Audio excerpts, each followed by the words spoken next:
రాష్ట్రంలో జరిగే అభివృద్ధిని సంక్షేమాన్ని ఎవరికి రికార్డ్ అవ్వకుండా ఉండటం కోసం ఊళ్ళు పట్టుకు తిరుగుతావా నువ్వు? ఊళ్ళు పట్టు తిరగటమే కాకుండా విధ్వంసాన్ని సృష్టించడానికి నీ కార్యకర్తలు సైతం అందరినీ రెచ్చగొట్టి ప్రజల్ని భయభ్రాంతులు చేసే ప్రయత్నం చేస్తావా?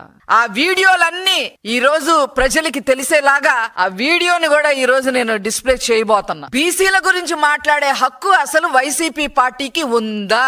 గౌడ కులానికి సంబంధించిన మహిళని లోకేష్ గారే అల్లరి చేయమన్నారని చెప్పి స్టేట్ మొత్తం మనం ప్రచారం చెయ్యాలి అని చెప్పి సలహాలు ఇచ్చే నువ్వు ఆనాడు నీ ప్రభుత్వంలో జగన్మోహన్ రెడ్డి ప్రభుత్వంలో అమర్నాథ్ గౌడ్ ని ఏ రకంగా పెట్రోల్ పోసి తగలపెట్టారన్న విషయం వైసీపీకి గుర్తులేదేమో గాని ఈ రాష్ట్ర ప్రజలకి, ముఖ్యంగా బీసీలకి, ముఖ్యంగా గౌడాస్ కి, గౌడ కులస్తులకి ఆ విషయం తెలుసు అని చెప్పి నేను గుర్తు చేస్తా ఉన్నా. ఏం చేశారు ఆ రోజు? అమర్నాథ్ గౌడ్ ని నా అక్కని ఏడిపించొద్దు, ర్యాగింగ్ చెయ్యొద్దు అని చెప్పి సొంత తమ్ముడైన అమర్నాథ్ గౌడ్ అడిగాడని వైసీపీ కుర్రకారు సన్నాసుల్ని మాట్లాడాడని చెప్పి తెల్లవారుజామున ట్యూషన్ కి వెళ్తుంటే నోట్లో గుడ్డలు కుక్కి ఆ పిల్లోడి మీద పెట్రోల్ పోసి మీరు పిల్లోడిని చంపితే ఆ కుటుంబానికి ఈ రోజు ఉద్యోగం ఇచ్చిన ప్రభుత్వం, ఉద్యోగం ఇచ్చిన నాయకుడు ముఖ్యమంత్రి గారు నారా చంద్రబాబు నాయుడు గారు. అలాగే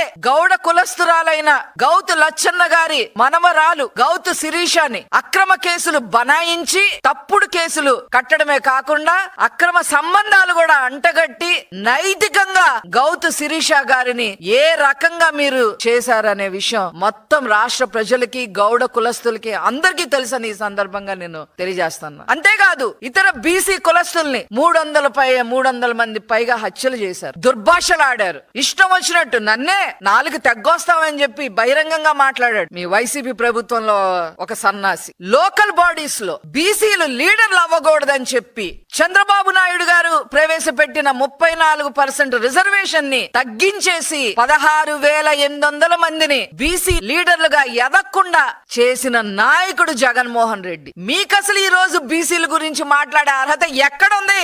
ఏ రాజారెడ్డి రాజ్యాంగంలో ఉందో చెప్పండి. బీసీల పార్టీ అంటేనే తెలుగుదేశం పార్టీ, తెలుగుదేశం పార్టీ అంటేనే బీసీల పార్టీ. తెలుగుదేశం పార్టీ యొక్క పేటెంట్ రైట్ అది బీసీలకే దక్కింది. ఈ రోజు బీసీ మహిళ గురించి మనం మాట్లాడి ఇష్టం వచ్చినట్టుగా చేద్దాము అని చెప్పి మీరు రాజకీయం చేద్దాము అనుకుంటే ఇక్కడ ఎవ్వరు ఊరుకోరు అని చెప్పి ఈ సందర్భంగా నేను తెలియజేస్తా ఉన్నాను.